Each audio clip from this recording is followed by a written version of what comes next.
Hello, everyone, and welcome to Beyond Bandwidth, Leviton's podcast series where we dive into network technology's hottest topics. I am your host from Leviton Network Solutions, Roy Chamberlain. This conversation shines the spotlight on AI data centers. And back in February, we recorded a panel discussion just outside the BICSI Winter Conference in Orlando.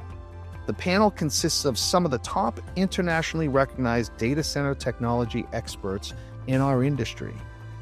Leviton's Mike Connaughton was the host for this discussion, and in part one of this four-part special edition to our series, we hear from Jonathan Jew with J&M Consulting.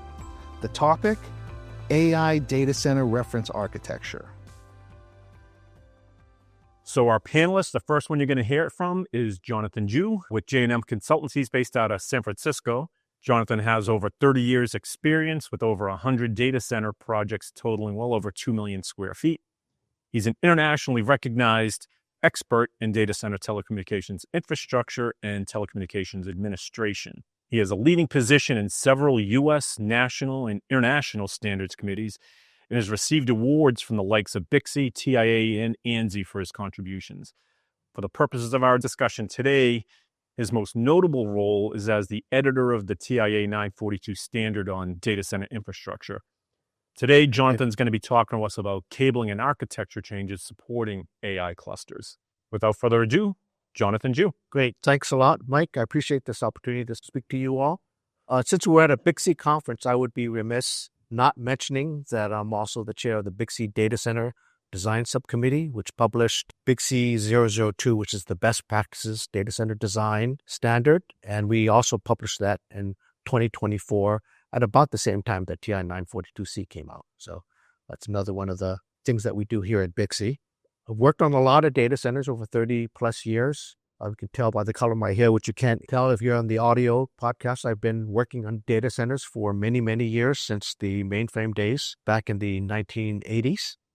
And the industry's changed quite a bit. Most of my current work is designing data center cabling and physical level infrastructure like pathways and cabinets and racks for AI data centers. The majority of the AI market has three major manufacturers for GPUs, the chips that are the heart of these GPU servers.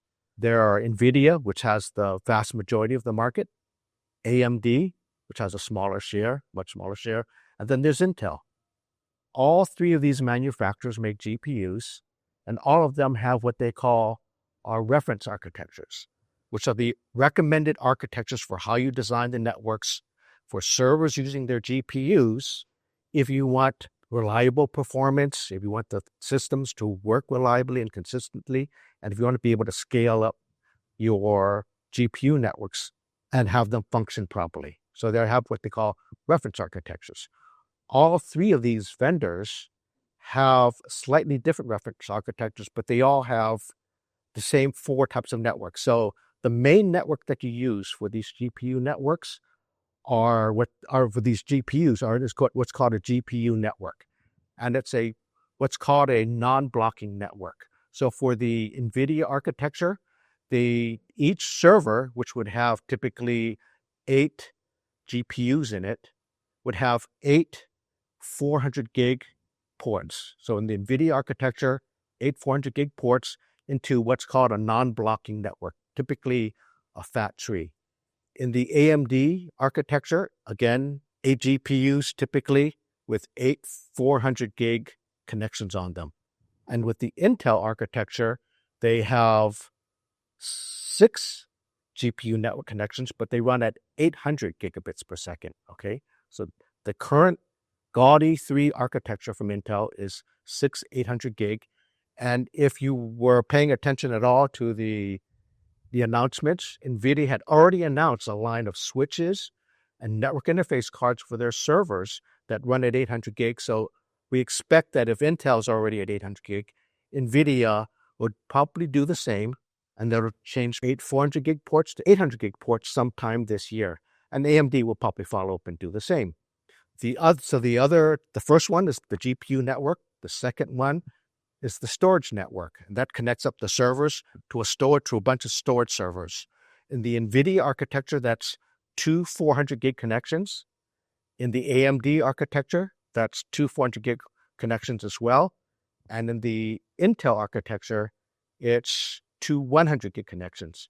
Now in the NVIDIA architecture, that's a 4-to-3 network where it's not a non-blocking. There's a bit of aggregation on that network. So you're supporting on each of these servers up to 320 gigabits per second on each of these two 400 gig ports. In the AMD architecture, they don't specify the amount of aggregation, but they allow you to do that. And then in the Intel architecture, the two 100 gig connections have to be to a non-blocking network.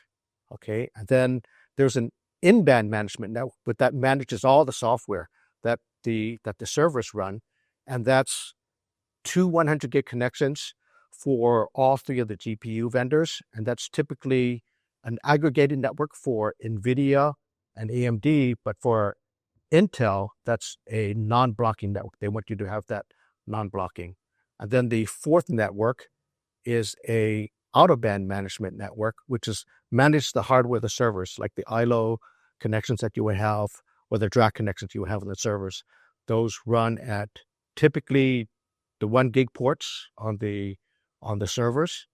And then if you have one of these networks, you would also typically have this fifth network that's not connected to the service, but connects all your switches together. That's with the serial console connections that runs at a very slow speed. So the service would have 4 types of connections: GPU network, which runs 400 or 800 gig with 6 or 8 connections; storage network, 2 connections, either 400 or 100 gig; in-band management, 100 gig connections, 2 of them; and then out-of-band management, typically 1 connection, 1 gig, and that's typically a copper connection.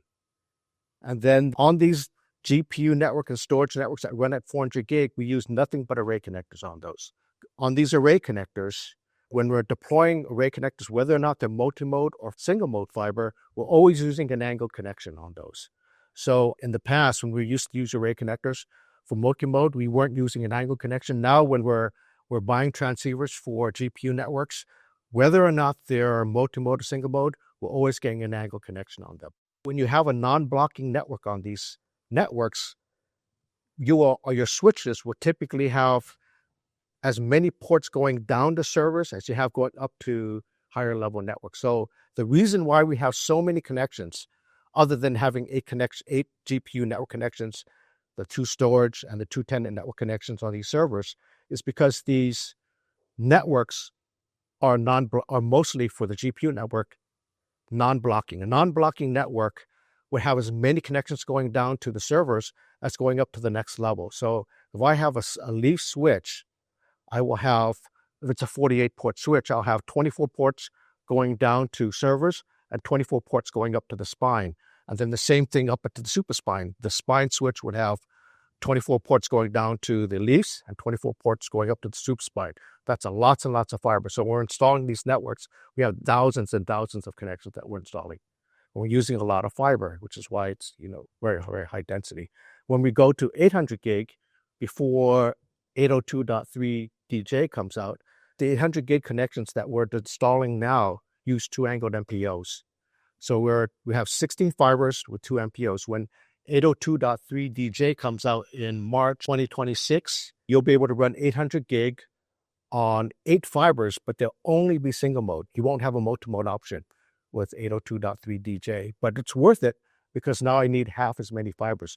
And I'll also be able to run 1.6 terabytes on 16 fibers. So 2 MPOs, or maybe like a very small form factor connector with up to 16 fibers, then I can support 1.6 terabytes on 16 fibers. So that'll be really, really good. On terms of cabling, structured cabling versus direct attach or patch cords, typically from the leaf switches to the servers, we're using direct attach cables or AOC cables because those connections are relatively short. But going from the leaf up to the spine and from the spine to the super spine, we recommend that you use structured cabling for all of that. So that when I upgrade my speeds from 400 to 800 gig, I can do that without having to pull out and rip out all of the AOCs. The other reason I do that is because when I start getting to the distributors, I just end up with so much fiber, I can't even fit them all in an optical fiber tray. The distributors end up with so much fiber that it's so fit if I don't use structured cabling. So in terms of being able to do an upgrade, in terms of being able to troubleshoot, and in terms of being able to have enough capacity in my trays, we use structured cabling once we get past the leaf to server connections. Beyond Bandwidth is a podcast series produced by Leviton Network Solutions. For more information on the topics we talked about today, as well as other enterprise or data center network infrastructure content, or to check out all available episodes of Beyond Bandwidth, visit us on the web at leviton.com/beyondbandwidth, or wherever you normally listen to podcasts. If you enjoyed this episode, we'd appreciate you leaving an honest review in your podcast application. Along with word of mouth, leaving a review will help others find our show. I'm Roy Chamberlain, and this was Beyond Bandwidth. Until next time.